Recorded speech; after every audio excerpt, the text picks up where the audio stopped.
être dans une famille, tu es en train de voir un peu la discrimination de la manière dont on est en train de te traiter. Tu es en train de voir l'injustice. Certains enfants même arrivent à demander à leur maman si réellement celui-ci c'est mon père ou réellement celui-ci c'est ma mère.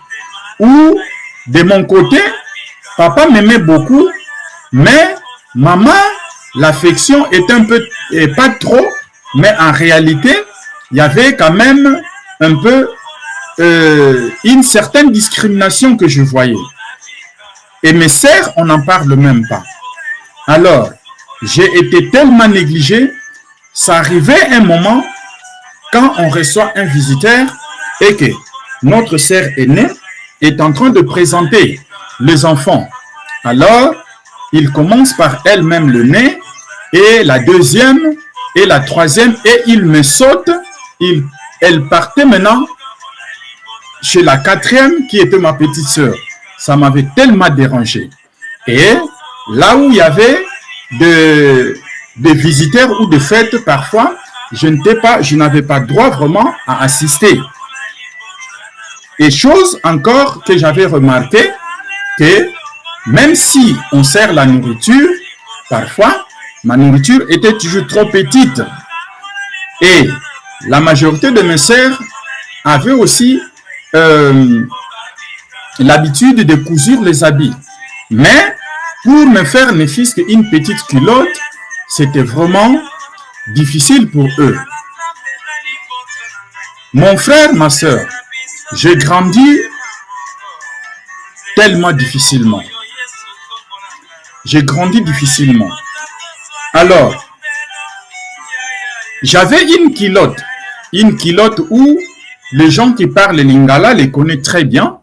Une culotte où on a cousu vers le fesse, mais ça arrivait à un moment que l'aiguille, le fil ne tenait pas encore et il y avait un grand trou des deux côtés aux fesses. Et qu'est-ce que j'avais fait? J'avais cherché par tous les moyens. Un jour, j'ai débrouillé d'avoir une chemise qui était longue comme ça, qui pouvait couvrir maintenant partout pour que le madofolo, qu'on appelle ça, ne pouvait pas se voir. Et on est né d'une famille très pauvre où mon père ne pouvait même pas avoir la possibilité d'avoir ne fût-ce que quelque chose pour nous acheter des pantoufles ou des sandales. Alors, demande-moi quelles sont les sandales qu'on portait souvent, même pour aller à l'école primaire. Mon père fabriquait des sandales avec des pneus de voiture. Des pneus de voiture et il fabriquait des sandales avec les principautés de ce monde. Satan peut retarder, mais il ne peut jamais arrêter les doigts de Dieu. Alléluia. C'est pour cela que je viens te dire, ma soeur. C'est pour cela que je viens te dire, mon frère. Continuez de combattre. Cherchez la face du Seigneur. Donne-toi comme un sacrifice. Quand tu as une vie difficile, l'enfance difficile, même le mariage difficile, sache-le bien qu'il y a quelque chose que l'ennemi est en train de retarder dans ta vie. Mais, pendant que tu es en train d'écouter ma voix, je déclare et je confesse que tout ce que l'ennemi a volé durant ton enfance, je les déclare que ça soit relâché au nom de Jésus-Christ.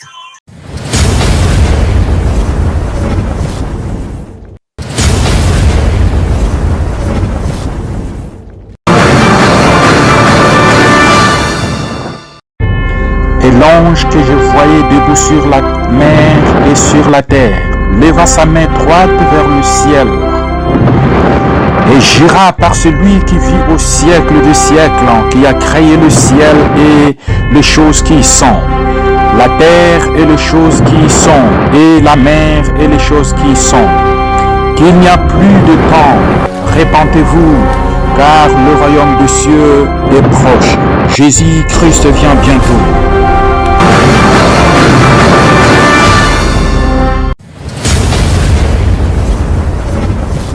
Hosanna, peuple de Dieu, c'est encore moi, votre frère Aaron. Je viens encore une fois de plus pour la deuxième partie de message qu'on avait commencé, qui le Seigneur m'a inspiré pour que je puisse intituler cela « Mon présent, mon passé et mon avenir ». Tout comme on peut commencer « Mon passé, mon présent et mon avenir ». Alors, c'est vraiment une série de vidéos, peut-être ça peut être entre 4 ou 5 vidéos. Et je vais essayer de relater mon histoire. Et cela est dû à quoi? Ce n'est pas parce que je vais exposer mon passé dans le social media ou soit je vais vous montrer comment je suis repenti. Non, c'est loin de là. Je vous avais dit dans la première partie que j'ai été inspiré par le Seigneur. J'ai prié et jeûné pour savoir pourquoi les serviteurs de notre temps ici ne font pas vraiment le miracle comme il faut et que le Seigneur ne les utilise pas encore vraiment comme il faut, comme il utilisait le chrétien et biblique, les apôtres ainsi que le prophète. Alors, c'est là où le Seigneur m'a répondu. Pour ne pas répéter tout cela, vous pouvez repartir pour voir la première partie. Vous allez bien comprendre comment on a commencé et quels sont les exemples de gens bibliques que le Seigneur m'a donnés. Alors, notre sujet est toujours intitulé dans le livre de 1 Corinthiens chapitre 10, le verset 11. Le Seigneur avait permis, comme j'avais dit dans la première partie, que les choses que les gens ont fait dans le passé, leurs erreurs n'ont pas été comme un trésor qu'ils ont caché, mais ils ont dû à écrire cela pour que ça puisse nous servir comme leçon et comme un exemple. On avait cité le roi David, on avait cité également Moïse, le prophète, et on a cité également l'apôtre Pierre ainsi que les autres. Maintenant, 1 Corinthiens 10, 11, il dit ceci. Ces choses leur sont arrivées pour servir d'exemple et elles ont été écrites pour notre instruction, à nous qui sommes parvenus à la fin des siècles. Mais bien aimés, aujourd'hui, le Seigneur n'utilise pas encore beaucoup de gens dans son champ parce que nous ne sommes pas purs. Et nous ne sommes pas également les gens qui arrivent à reconnaître leurs fautes. Voilà, vous pouvez voir la première partie. Alors, pour qu'on puisse commencer la deuxième partie, pour ne pas prendre trop de temps, l'apôtre Pierre a parlé en 1 Pierre chapitre 1, le verset 15-16, que celui qui nous a appelés est pur, il est saint, nous aussi, étant que ses enfants, nous sommes appelés à être saints. Parce que le mot saint, il ne pouvait pas écrire cela dans la Bible s'il savait que les gens ne peuvent pas être saints. Mais du fait que ça a été écrit dans la Bible, ça veut dire que nous aussi, nous sommes appelés à être saints comme lui qui nous a appelés. Amen. Alors, il y a 8 points que je vais parler pour ce qui s'est passé, mon présent et mon avenir. La première partie, je vous avais dit que je vais vous relater une enfance difficile que j'ai eue et quand je me suis marié. Deuxième point, je me suis marié mais je n'avais plus d'enfants et c'est ça qui m'a poussé un peu d'aller à gauche, à droite pour chercher les hommes de Dieu qui sont tellement réputés selon le monde, mais il n'y avait pas vraiment une solution.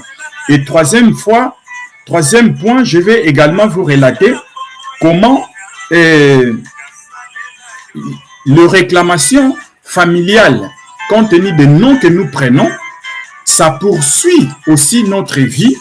Là, ça m'a poussé également d'aller faire un enfant en dehors de mon mariage conjugal. Et quatrième point, je vais vous parler encore, comme j'avais rappelé ça dans la première vidéo, comment je partais en fait de pays en pays pour suivre, chercher la délivrance. La délivrance de quoi? J'ai été atteint d'une grave maladie qui nécessitait que je puisse prendre le médicament durant toute la vie. Mais je vais vous montrer comment les prophètes n'ont pas pu me guérir, mais le Seigneur l'a fait. Et là encore, je vais vous parler comment j'ai été tombé par l'inceste en complicité bien entendu avec ma belle famille et c'était dû à une nourriture.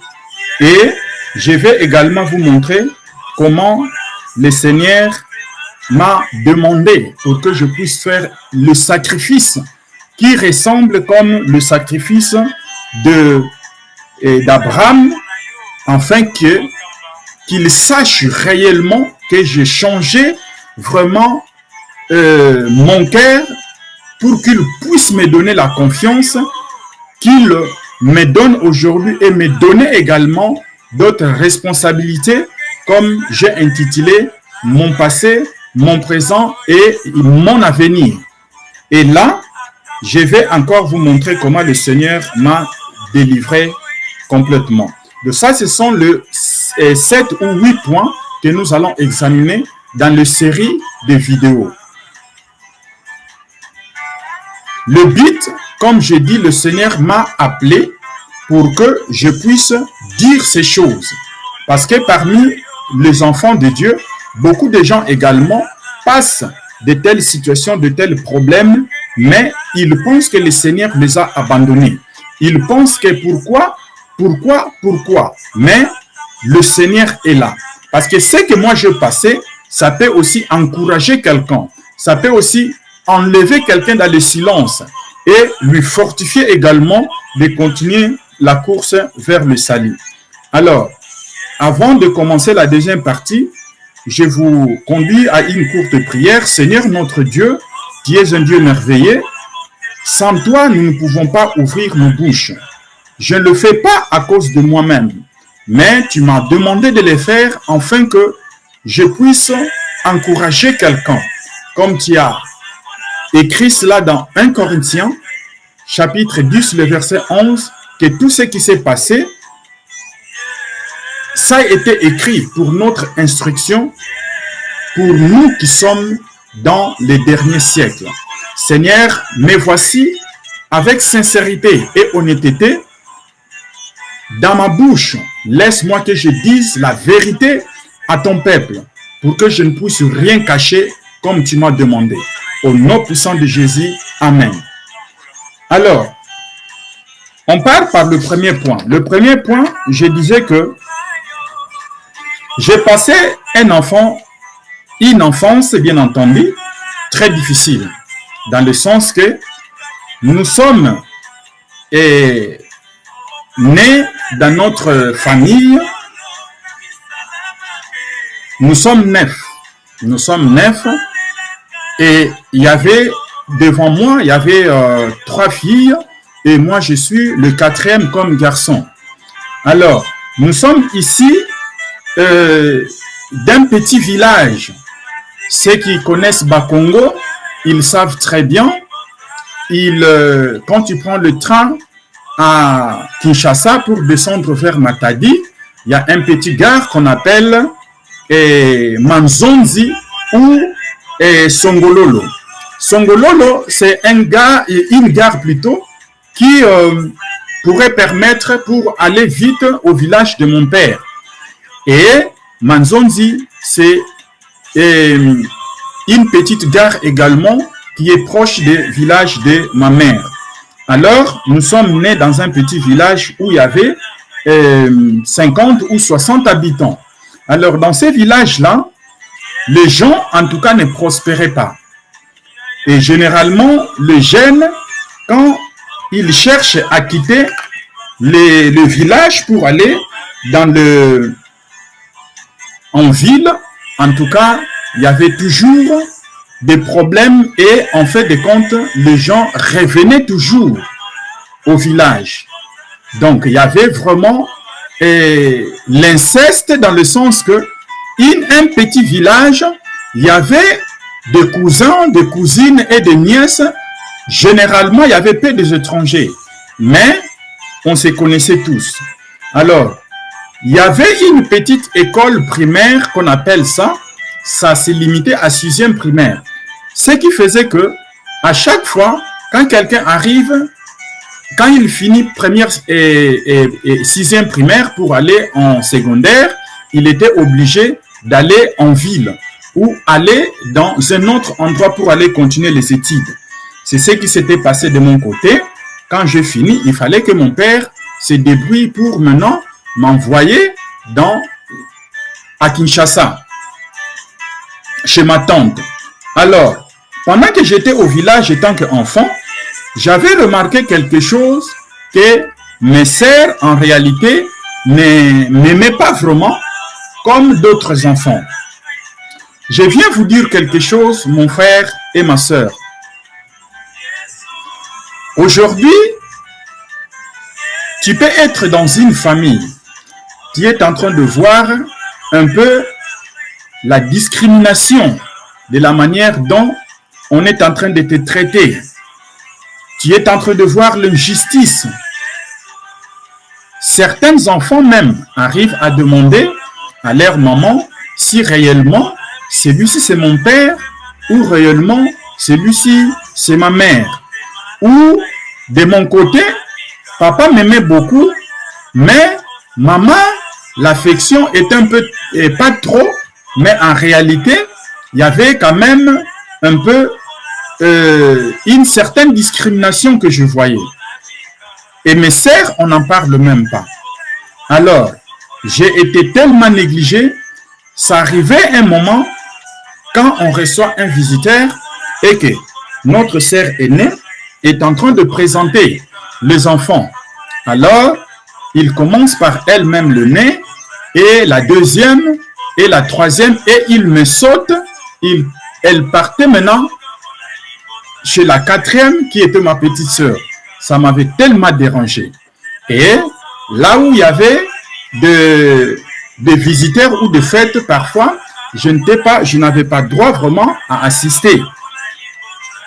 Et chose encore que j'avais remarqué, que même si on sert la nourriture, parfois, ma nourriture était toujours trop petite. Et la majorité de mes sœurs avaient aussi l'habitude de cousir les habits. Mais pour me faire ne fût-ce qu'une petite culotte, c'était vraiment difficile pour eux. Mon frère, ma sœur, j'ai grandi tellement difficilement. J'ai grandi difficilement. Alors, j'avais une culotte où les gens qui parlent lingala les connaissent très bien. Une culotte où on a cousu vers le fesse, mais ça arrivait à un moment que l'aiguille, le fil ne tenait pas encore et il y avait un grand trou des deux côtés aux fesses. Et qu'est-ce que j'avais fait?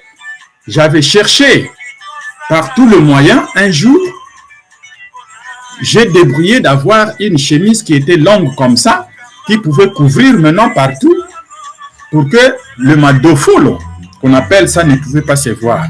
Et on est né d'une famille très pauvre où mon père ne pouvait même pas avoir la possibilité d'avoir ne fût-ce que quelque chose pour nous acheter des pantoufles ou des sandales.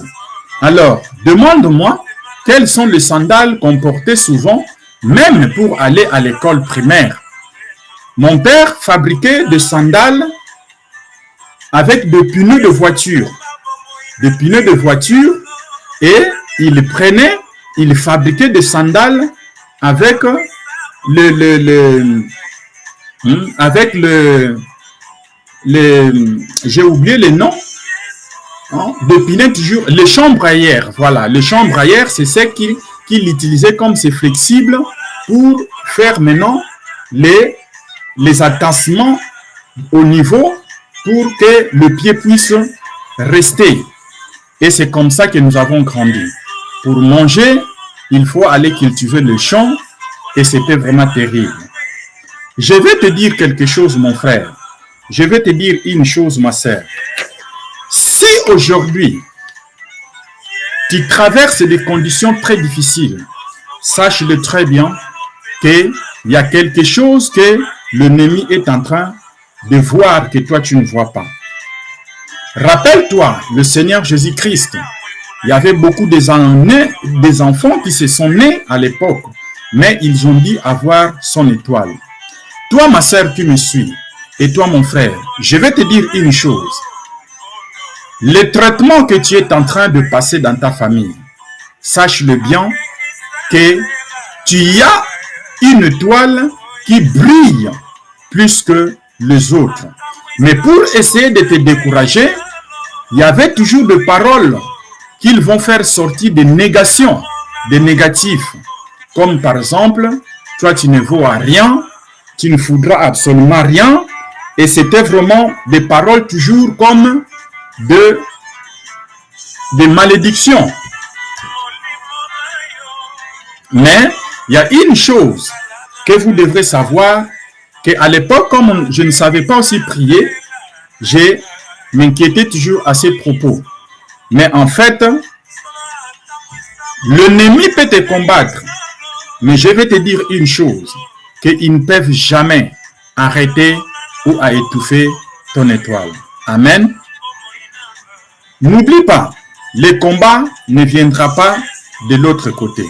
Regarde, pour vous encourager, c'est que le Seigneur Jésus-Christ a dit dans le livre de Matthieu, chapitre 10. Matthieu, chapitre 10,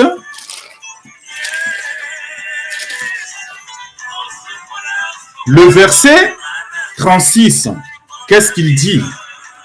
Il dit, et l'homme aura pour ennemi les gens de sa propre maison. Les sorciers de votre famille, ils ont vu une étoile qui est différente par rapport à d'autres étoiles du reste des enfants. Voilà la raison pour laquelle tu vois depuis ton enfance, on te ridiculise, on te maltraite. Mon frère, avant que le Seigneur puisse t'élever, il faut reconnaître où il t'a pris. L'orgueil ne peut jamais faire que Dieu puisse t'élever. Comprends d'abord où tu étais, où le Seigneur t'a pris. Et il y a une chose que je remarquais quand on grandissait, j'avais toujours l'habitude de faire les rêves et les visions. Parfois même, au village, vous le savez, il n'y a pas de la lumière. Vers 19h, 20h, on crée les jeux comme ça entre les enfants. Et moi, je n'avais pas vraiment l'habitude de jouer avec les autres. Des fois, je reste dans mon coin et je regarde le ciel. Je regardais, là, c'était entre vers 8 ans ou 9 ans comme ça. Je voyais les gens dans le nuage. Et je voyais les gens qui parlaient. Je voyais des lumières. Mais quand j'appelle quelqu'un qui était à côté pour lui montrer, il dit que lui, il ne voyait rien. Alors, excusez, j'avais compris, quand je grandis, c'était le Seigneur qui avait commencé à me parler.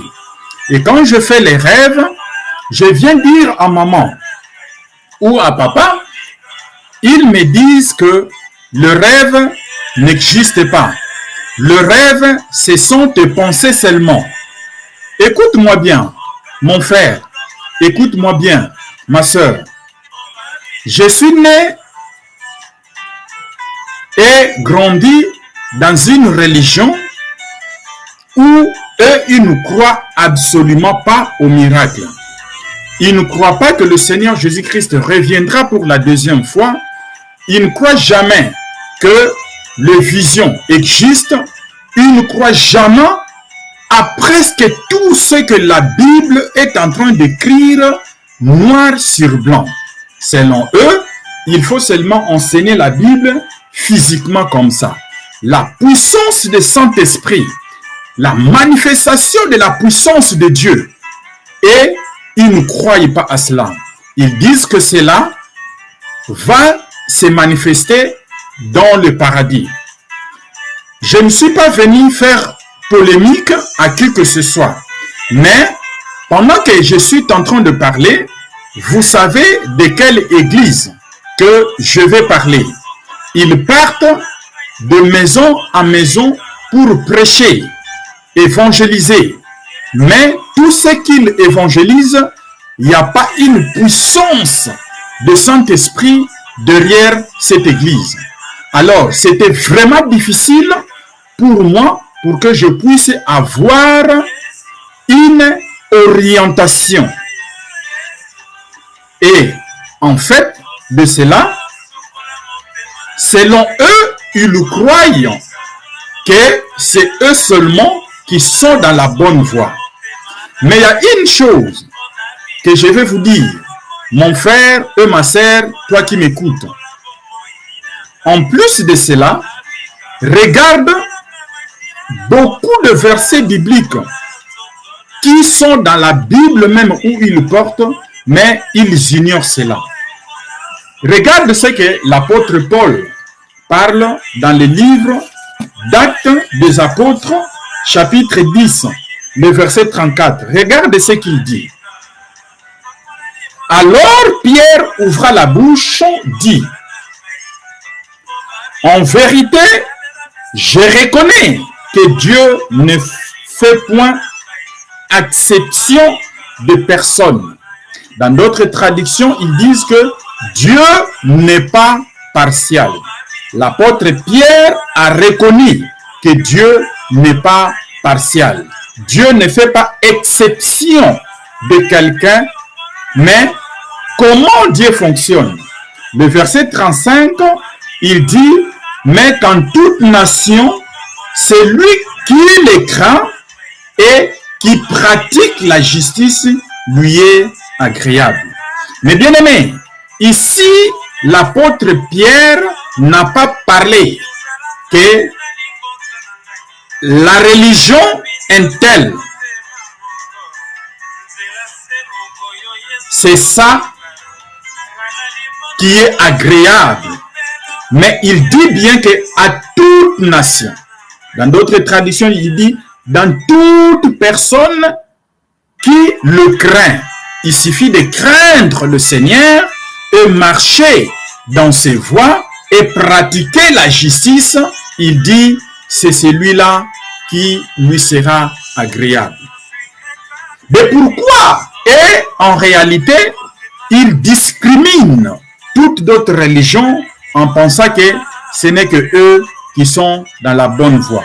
Alors, ils sont en train d'étouffer les visions spirituelles que Dieu a mis à chacun de nous sur cette terre. Beaucoup de visions ne peuvent pas se manifester parce qu'ils ne croient pas à cela. Alors, quand toi tu commences à croire à la puissance de manifestation du Saint-Esprit ou dans d'autres choses, et carrément, ils commencent à t'appeler que tu deviens apostat, on t'écarte automatiquement dans leur église. Selon eux, ils disent le verset qu'ils savent que Jean et Ecclésiaste qui dit c'est dans l'abondance des occupations, c'est là où il y a les rêves. Mais en réalité, ce qu'ils oublient, avant que le Seigneur Jésus-Christ vienne naître ici sur la terre, c'était les visions que Marie a eues. Moïse, le vision. Zacharie et Élisabeth, le vision. Quand on regarde à partir de Genèse jusqu'à Apocalypse, on voit aussi partout dans la Bible, Dieu parle tantôt d'une manière ou d'une autre, selon Job, chapitre 15, le verset 33. Mais dans tout cela, en réalité, c'est toujours par des visions et de rêves. Comment Dieu peut se communiquer en toi? Comment Dieu peut se révéler en vous si vous ne croyez pas des visions et de rêves? Alors, quand je grandissais, j'ai commencé à me rébeller un peu compte tenu de leur manière d'avoir les choses. Voilà un peu. Un jour, j'ai décidé au moins de quitter la maison compte tenu que j'avais fini l'école primaire et j'étais obligé d'aller en ville. Là, c'était à Kinshasa. Ma tante m'a réussi, c'est là où j'ai commencé maintenant à vivre. Mais partout où je partais, en fait, il n'y avait pas vraiment une acceptance. Je voyais, c'est comme si j'étais toujours un peu discriminé d'une manière ou d'une autre. Et il y a une chose très importante, je vais aussi savoir pour clôturer cette deuxième partie. Mon frère, ma soeur, il serait très bien de savoir également comment tu es venu ici sur la terre. Nous savons que nous sommes tous le fruit de Dieu. Nos âmes ont été envoyées sous le soleil pour accomplir une mission donnée. Mais demande à tes parents de savoir comment aussi tu es né. Si normalement comme d'autres enfants, comment savoir? Parce que cela te permettra d'avoir à diriger tes prières. Alléluia. C'est comme moi. Pendant à un certain âge, les choses ne marchaient pas toujours comme les autres. Un jour, je priais. Le Seigneur m'a dit, demande à ta mère comment tu es né. Écoute bien, mon frère. Écoute bien, ma soeur. Ça va t'aider également. Quand tu vois que tu étais toujours traité ou tu es toujours traité différemment de des restes de tes sœurs et de tes frères, il faut chercher à savoir comment tu es venu dans le monde. Alléluia. Un jour, j'étais seul ici à l'Europe. J'ai sauté un peu pour compléter cette partie parce qu'au fur et à mesure que je vais avancer, je ne vais pas faire encore de marche en arrière, à moins que le Saint-Esprit me révèle quelque chose. J'ai appelé ma mère. J'ai dit, maman, est-ce que je peux savoir comment je suis né? Je connais des choses où maman aime. Je lui ai envoyé un peu l'argent. Elle était très contente. J'ai dit, non, maman, je vais avoir l'entretien avec toi en privé. Elle dit, non, il n'y a pas de problème, mon fils. Après, j'ai appelé maman. Écoute-moi. Maman me dit ceci, que nous étions ensemble avec ton père et ta mère. Mais nous avons remarqué que pendant le temps, il n'y avait que des filles et des filles et des filles et des filles qui venaient. Tu avais un grand frère, mais il n'a pas duré le premier garçon. Il est mort rapidement. Maintenant, j'avais que des filles. Et ton père en avait commencé à avoir marre de moi. Raison pour laquelle il m'avait quitté. Il est allé engrosser une autre femme. Et heureusement pour lui, il a eu un garçon.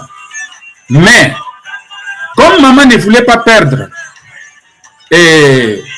son mariage, elle est allée maintenant voir son oncle, disons son grand frère. Regarde ce qui se passe dans mon mariage. Son grand frère a dit à consulter quelqu'un que je ne connais pas, mais c'était comment? Selon maman, elle disait que c'était une simple instruction qu'on les a donnée de prendre les fils. Tu vois le fil d'une pagne. Nous savons, nous tous les Africains, le pagne de femme. Ils ont déchiré les fils et 2 fils en fait, pour que la personne puisse porter au niveau de son hanche. Maintenant, maman a pris l'autre fil et l'a mis dans son hanche et l'a dormi avec ça pendant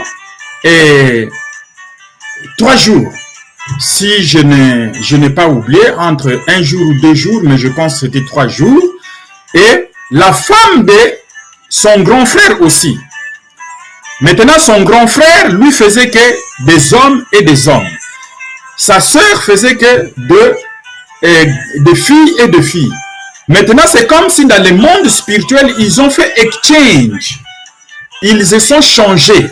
Maintenant, l'autre fille, c'est la femme de son grand frère qui a porté le fil là. Et elle aussi, elle a dormi avec ça pendant quelques jours, je pense 2 jours, 3 jours. Quand maintenant les 3 jours sont finis, les 2, la femme de mon oncle a enlevé le fil et l'a donné maintenant à maman. Et maman a pris son fil, a donné maintenant à la femme de son frère. Et c'est ainsi que quelques jours après, maman s'est rassemblée avec papa. Ils ont eu maintenant ma grossesse. Et de l'autre côté également, quand maintenant le grand frère de maman s'est accouplé aussi avec son mari, la femme aussi a fait maintenant une fille. Vous voyez un peu, ça semble être un peu, c'est comme si dans le monde spirituel, il y avait le changement. On peut minimiser ça, mes bien-aimés. Or, c'est quelque chose qui est capital. Voilà la raison pour laquelle j'avais vu que généralement, j'étais complètement différent avec les gens de ma famille et de l'autre côté aussi, la fille était complètement différente des gens de leur famille. Alors, qu'est-ce qui s'était passé? Quand j'ai commencé, ok, bon, compte tenu du temps, en tout cas, je me limite ici. Nous allons continuer en 3e partie. Mais je vais réconforter quelqu'un. C'est bien de savoir comment tu es né. Tu sauras comment diriger tes prières pour briser le lien familial. Je vais vous dire que la Bible dit que l'ignorance ne fait pas l'exception. Que non, je ne connaissais pas. Tu dois connaître. Alléluia. C'est ça qui a fait le produit de Aaron d'aujourd'hui. Mais nous avons encore beaucoup de séances à faire. Voilà un peu la 2e partie à propos de mon enfance difficile. Alors, 3e partie, nous allons suivre. Et c'est quand je me suis marié maintenant. Quand je me suis marié, comment je ne pouvais pas avoir des enfants? C'est encore un autre combat. Mon frère, ma soeur, si tu as quelque chose de Dieu en toi, durant toute ta vie, les combats ne quitteront jamais en toi. Mais le diable ne peut jamais retenir ce que Dieu t'a donné aussi. Rappelle-vous, en Éphésiens, chapitre 6, le verset 12, nous dit que nous luttons, nous combattons, non contre la chair et le sang, mais contre les principautés de ce monde. Satan peut retarder, mais il ne peut jamais arrêter les doigts de Dieu. Alléluia. C'est pour cela que je viens te dire, ma soeur. C'est pour cela que je viens te dire, mon frère. Continuez de combattre. Cherchez la face du Seigneur. Donne-toi comme un sacrifice. Quand tu as une vie difficile, l'enfance difficile, même le mariage difficile, sache-le bien qu'il y a quelque chose que l'ennemi est en train de retarder dans ta vie. Mais, pendant que tu es en train d'écouter ma voix, je déclare et je confesse que tout ce que l'ennemi a volé durant ton enfance, je les déclare que ça soit relâché au nom de Jésus-Christ. Même ils se sont moqués de toi. Même l'ennemi a fait retarder cela. Le temps est venu pour que tu puisses palper les bénédictions que le Seigneur t'a données. Alléluia. Soyez bénis. Mettez les commentaires. partager ce message. Ça va aider quelqu'un qui est quelque part. Ça va réconforter quelqu'un aussi qui traverse la même situation avec moi. Alléluia. Vraiment, soyez bénis. Que le Seigneur vous protège. Nous allons nous retrouver à la troisième partie. Shalom.